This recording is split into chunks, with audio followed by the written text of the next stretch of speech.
भाई जैसे हम यहाँ पर इंडिया में देखते हैं या किसी भी और यूरोपियन देश में देखते हैं या थाईलैंड में भी देखते हैं, इनके अपने अपने मंदिर हैं, अपनी अपनी मॉनेस्ट्रीज हैं जहाँ लोकल लोग जाते हैं। तो सिंस आप लोकल लोग को बहुत ऑब्जर्व करते हो, वहाँ के लोग का रिलीजियस बिलीफ क्या है, या कुछ टेम्पल्स या कुछ चर्चेज देखे आपने, या कोई रिलीजन वो पर्टिकुलरली फॉलो करते हैं? भाई चाइना जाने से पहले भी मैं 3-4 चाइनीज से मिला ऐसा अराउंड ट्रैवल करते हुए।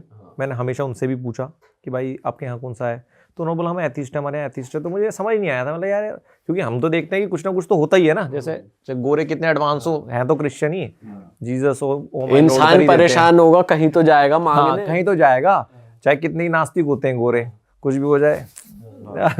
तो अब मैं जब चाइना गया तो भाई मैंने तो 1 महीने में कहीं भी मंदिर मस्जिद नहीं देखा, एक भी नहीं देखा। मतलब जैसे थाईलैंड में तो आपको गली गली में मिल जाएगा, कुछ नहीं था। फिर थोड़ा सा रिसर्च करने के बाद पता चला मुझे कि ये इन लोगों ने बहुत टाइम पहले एक चीज शायद समझ ली थी, जिसको ये खुल के बोलते नहीं है, कि अगर आपको देश को ग्रोथ करना है तो 2 ही चीज़ हैं जो रोकेगी, एक तो है धर्म और एक है राजनीति। इसको सोल्व कर दो, देश को कोई मतलब एक तरीके से प्राइवेट लिमिटेड कंपनी बन जाएगा आपका देश।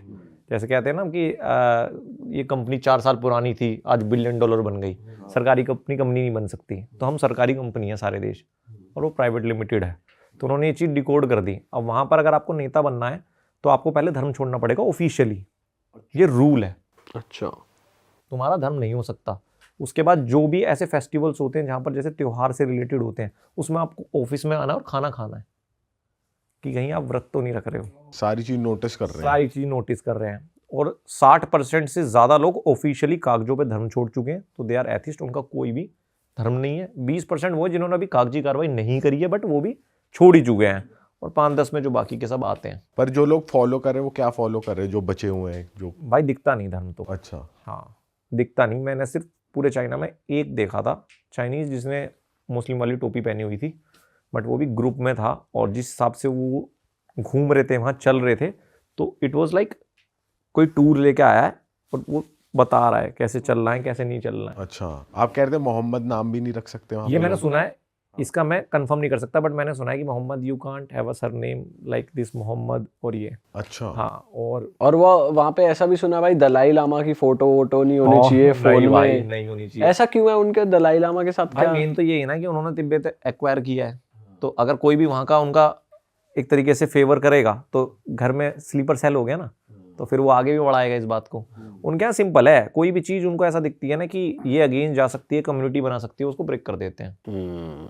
ना तो धर्म चाहिए और ना चाहिए राजनीति। आप जैसे वहाँ पे लोगों से बात करते हो, तो आपने जैसे वहाँ पे तो डेमोक्रेसी है ही नहीं, तो वो कुछ कहते हैं इस चीज़ के बारे में कि भाई हमें चाहिए, या क्या सीन है? मुझे लगता था कि इनको चाहिए होगी, बट ये बेचारे घुट रहे हैं, है ना। भाई मेरा मानना तो यही था कि हम तो बोलते हैं कि आज़ादी तो आज़ादी होती है, बट एक बंदे ने मुझे बहुत लॉजिकल बात बताई जिस एंगल से मैंने कभी सोचा ही नहीं।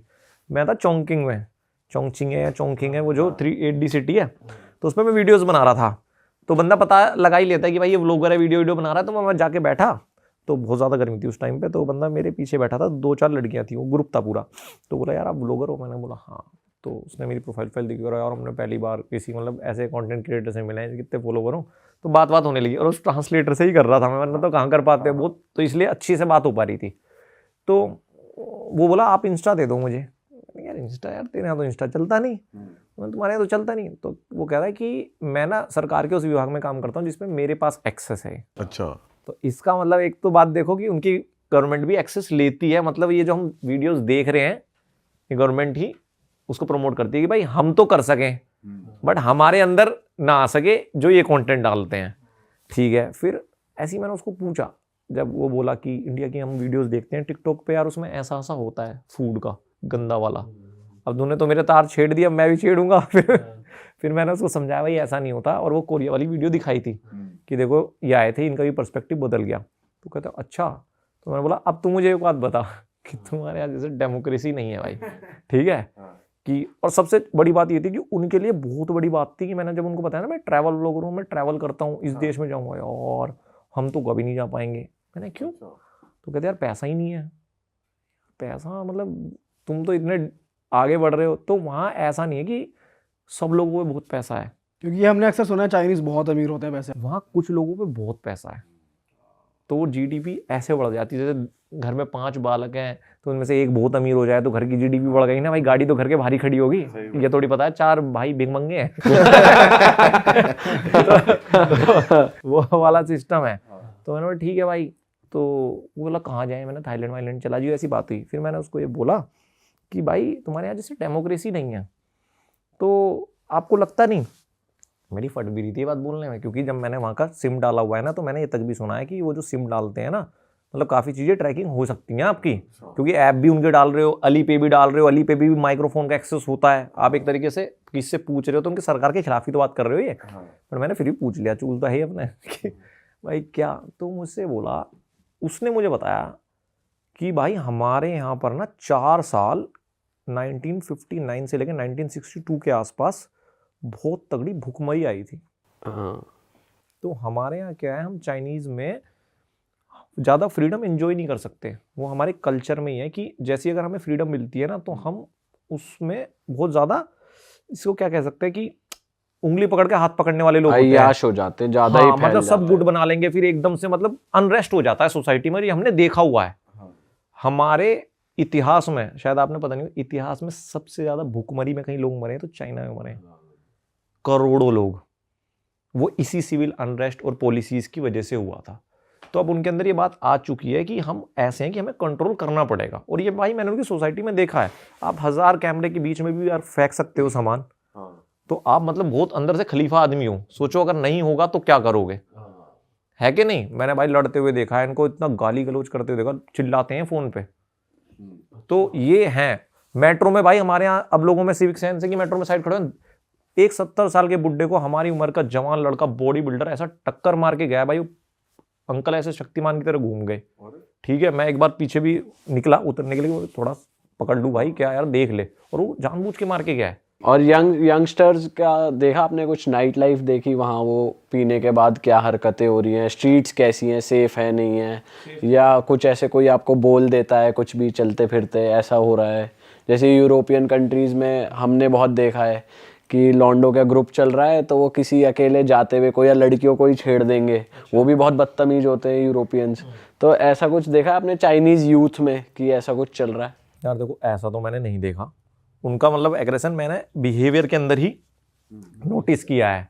जैसे टॉयलेट्स में बहुत चांस होगा कि मेट्रो के टॉयलेट वो फ्लश नहीं करेंगे, पक्का। भाई ये क्या चीज है पता नहीं, मुझे तो मतलब एक्सपेक्ट नहीं कर सकता आदमी चाइना में ये हो रहा होगा यार। इसमें मतलब वो सेकी मान रहे हैं कि भाई फ्लश नहीं कर रहा मैं, ये क्या मान रहे हैं? साइन है मेरे साइन में, देख बेटा पड़ी है पीछे, आपके लिए गिफ्ट है जी। मेरा मतलब यह है कि मुझे जो लगा कि जहां भी कैमरा नहीं है ना, तो वहां वो फ्रस्ट्रेशन सी निकाल देते हैं, समझ रहे हो, क्योंकि वो भी शायद थोड़ा थक चुके तो होंगे यार, कोई ना कोई तो जहां उनको मौका मिलता है धक्का मार दिया क्या हो रहा है, तो ऐसा। और भाई इतने अजीब होते हैं वो, मैं आप सोच के देखो कि मैं बस से जा रहा था बीजिंग से, 3 बजे रात में मेरे पीछे बैठ के फुल आवाज में टिकटॉक चला रहा भाई, मैं सो रहा हूँ, लड़की, और भाई इरिटेट फुल आवाज, मतलब जिसको कहते हैं चाइनीज फोन है तो स्पीकर भी ऐसे बड़े बड़े होंगे। मैं यूँ पीछे देख रहा हूँ यार ये क्या है, और ये मैं बहुत नोट किया भाई, बसों में फुल स्पीकर पे चल रहे हैं, मतलब वो उलट हैं। आप सिविक सेंस की वजह से वहां पर भी कमी है, कह सकते हैं लोगों में, ये कुछ कह हद तक। सकते हो। और तब है कि जब इतना स्ट्रिक्ट है, सोच के देखो। तो मैं, उस बंदे ने बोला ना मुझे कि हमारे यहाँ ऐसा है, तो फिर मैंने धीरे धीरे चीजें कनेक्ट करी कि हाँ यार ये भी देखा है, ये भी देखा है। तो उनका मानना ये है कि हमें कंट्रोल करना मुश्किल है, इसलिए हम इस जो अभी हमारी ऑर्गेनाइजेशन बनी हुई है एक पार्टी, हम इसी के थ्रू चल सकते हैं। हम लातों के ही भूत हैं। हाँ, तो मुझे लगता है उनकी एक्सेप्टेंस है, वो हम सोचते हैं उन्हें चाहिए, उन्हें नहीं चाहिए। भाई आपने ऐसा भी कुछ नोटिस करा, ऐसे चाइनीज लोगों के लिए कहा जाता है कि ये कद में छोटे रहते हैं, पर अब ये ऐसे हैं कि मतलब कुछ जेनेटिकली कुछ कर रहे हैं ऐसा कि भाई लंबी लंबी हाइट हो रही है इन सब की, कुछ ऐसा नोटिस किया, हो रहा है ऐसा? मेरा एक व्लॉग है, कोई बोले कि भाई यहाँ बोल रहा है, शंघाई का व्लॉग है, किसी ने नहीं देखा जाके देखना। शायद उसमें बीच में जब मैं वो शहर घूम रहा हूँ, उनकी मेन मार्केट में हूँ। एक तो भाई सबसे बड़ी बात, उनके हर शहर में ना न्यूयॉर्क का टाइम स्क्वायर बना रखे हैं उन्होंने। न्यूयॉर्क का टाइम स्क्वायर पे 2-4 स्क्रीन लोग देख के मतलब बढ़िया अच्छा लगता है भाई, बढ़िया लगता है, चकाचौंध है वो तो। उनके हर शहर में भाई, और ऐसा नहीं छोटा मोटा लेवल भाई। सोचो गुची, अरमानी, ये ब्रांड तो, हर्मीज तो ऐसे पड़े हुए हैं वहां पर जैसे कुछ है ही नहीं, ये कुछ है ही और नहीं, भरे हुए हैं लोग, भरे हुए भाई, इस गली में, उस गली में गुची है, उस गली नहीं में मतलब दोबारा मैं गुची पूछ है। रहा हूँ, लोग शॉपिंग कर रहे हैं खूब, करते तो हैं भाई, करते तो हैं, भाई जैसे हमने यूके में देखा है, चाइनीज वो एक बिस्टर विलेज है वहाँ जहाँ डिस्काउंट लगता है ऐसे उस पे, तो वो फेमस इसलिए कि चाइनीज खाली सूटकेस लेकर आते हैं वहाँ और भर के शॉपिंग करते हैं भाई इन ब्रांड्स। expensive है वो? हाँ एक्सपेंसिव ब्रांड्स है, पर वो डिस्काउंटेड रेट पे मिलते हैं वहाँ पे उन बिस्टर विलेज में, तो वहाँ चाइनीज शॉपर्स बहुत आते हैं। तो हमने ऐसे देखा है चाइनीज शौकीन होते हैं और पैसे वाले भी होते हैं। भाई पैसा तो देखो रखेंगे ना, कि उनके देश में जब सिस्टम ही है कि आप घर नहीं खरीद सकते, मतलब आप कितने भी अमीर हो लीज पे मिलेगा। 70 साल की लीज है आपका खुद का घर और 40 साल की दुकान होती है। तो अगर आपको उनके पर्सपेक्टिव से देखा जाए तो वो ये बोलते हैं कि जिसने खरीदा है 30 साल में, नॉर्मल एवरेज बंदा घर खरीदता है, तो 70 साल हो गए तो 100 साल का हो गया तो मर जाएगा, उसका लड़का भी 20 30 40 साल का हो जाएगा। तो उसको हम काबिल बनाना चाहते हैं अपनी जनता को, ठलवा नहीं। उनका मानना ये है कि भाई ताकि उसके पास करने के लिए होगा क्या, तो और वेल्थ भी ऐसे ट्रांसफ़र होती रहेगी, सरकार हमेशा पावरफुल रहेगी। तो क्योंकि प्रॉपर्टी से लोग ज़्यादा अमीर हो जाते हैं, तो उनकी एक पॉलिसी है कि कोई भी बंदा हमसे अमीर नहीं हो सकता सरकार से, तो इसलिए वो सेविंग करते हैं कि घर खरीदना पड़ सकता है। आपकी एक वीडियो बहुत वायरल हुई थी, करोड़ों में व्यूज आए थे कि आप वो दिखा रहे थे उसमें कि सीढ़ियाँ हैं, एस्केलेटर्स हैं और वो एकदम डीप डाउन पाताल लोक में जा रही हैं, आपने उसे पाताल लोक की सीढ़ियाँ बता दी, वो था क्या? भाई मुझे क्या पता चला कि जब मैं उस 8D सिटी में गया था, मैंने सुना तो था कि 8D सिटी है। अब मैंने जितनी वीडियोस देखी थी उस वीडियो में वो क्विक्सिंग बिल्डिंग जो है सिर्फ वही दिखाई जाती है। तो मैंने सोचा कि ऐसा हो सकता है एक शहर है और उसमें एक बिल्डिंग है और उसका ये पैमाना होगा कि भाई ग्राउंड फ्लोर और 20th फ्लोर होता है। तो मैं बस वही बिल्डिंग देखने गया था।